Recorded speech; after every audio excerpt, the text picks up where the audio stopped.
കണ്ണൂരിലേതിന് സമാനമായി ആറന്മുളയിലും കോളേജിൽ vote ചോദിക്കാനെത്തിയ ആറന്മുളയിലെ UDF സ്ഥാനാർത്ഥി അബിൻ വർക്കിയെ തടയാൻ ശ്രമിച്ച് SFI.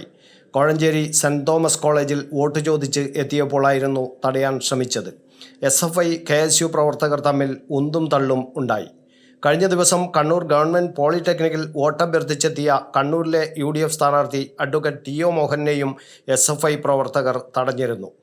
ശക്തമായ ത്രികോണ മത്സരം നടക്കുന്ന മണ്ഡലമാണ് ആറന്മുള. KSU പ്രവർത്തകർക്കൊപ്പമെത്തിയ അബിൻ വർക്കിയെ കോളേജിനകത്ത് വെച്ച് SFI പ്രവർത്തകർ തടയുകയായിരുന്നു. അബിൻ വർക്കിയെ കോളേജിൽ വോട്ടഭ്യർത്ഥിക്കാൻ അനുവദിക്കില്ലെന്ന് SFI പ്രവർത്തകർ പറഞ്ഞുവെന്ന് KSU നേതാക്കൾ പറഞ്ഞു. കണ്ണൂരിൽ വെച്ച് ആരോഗ്യമന്ത്രി വീണ ജോർജിനെതിരെ കരിങ്കൊടി കാണിച്ച പ്രവർത്തകർ കൂടി അബിൻ വർക്കിക്കൊപ്പം കോളേജിൽ കയറി. ഇതാണ് പ്രകോപനത്തിന് കാരണമെന്നാണ് സൂചന. ഇതേ തുടർന്നാണ് SFI നേതാക്കൾ അബിൻ വർക്കിയെ തടഞ്ഞത്. എന്നാൽ തങ്ങൾ ആരെയും തടഞ്ഞില്ലെന്നാണ് SFI പറയുന്നത്. News bureau, Kannur media.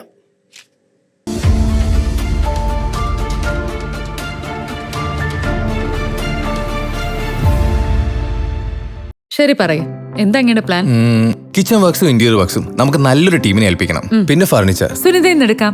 അവിടെ ആകുമ്പോ എല്ലാ മോഡൽ ഫർണിച്ചറും അവൈലബിൾ ആണ്. മോഡേൺ വേണമെങ്കിൽ മോഡേൺ, ട്രഡീഷണൽ വേണമെങ്കിൽ ട്രഡീഷണൽ. ഇനിയിപ്പോ ഇമ്പോർട്ടഡ് ഫർണിച്ചർ വേണമെങ്കിലോ അതും സുനിതയിലുണ്ട്. ചേട്ടാ, ഫർണിച്ചർ സുനിതയെന്നാണെങ്കിൽ മോഡുലർ കിച്ചണും ഇന്റീരിയർ വർക്സും അവരെ തന്നെ ഏൽപ്പിച്ചാ പോരെ? അതിനവർ ഇന്റീരിയർ വർക്സ് ഒക്കെ ചെയ്യുന്നുണ്ടോ? ഒരു വീടിന്റെ മുഴുവൻ ഇന്റീരിയർ ഡിസൈൻ ചെയ്ത് ഫിനിഷ് ചെയ്യാനുള്ള സ്പെഷ്യലൈസ്ഡ് ആൻഡ് എക്സ്പീരിയൻസ് ടീമും സ്വന്തമായ ഒരു മാനുഫാക്ചറിംഗ് യൂണിറ്റും ഉണ്ട് സുനിതയ്ക്ക്. ഇപ്പോൾ ഏത് ജനറേഷന്റെയും ഫേവറേറ്റ് സുനിത ഫർണിച്ചർ.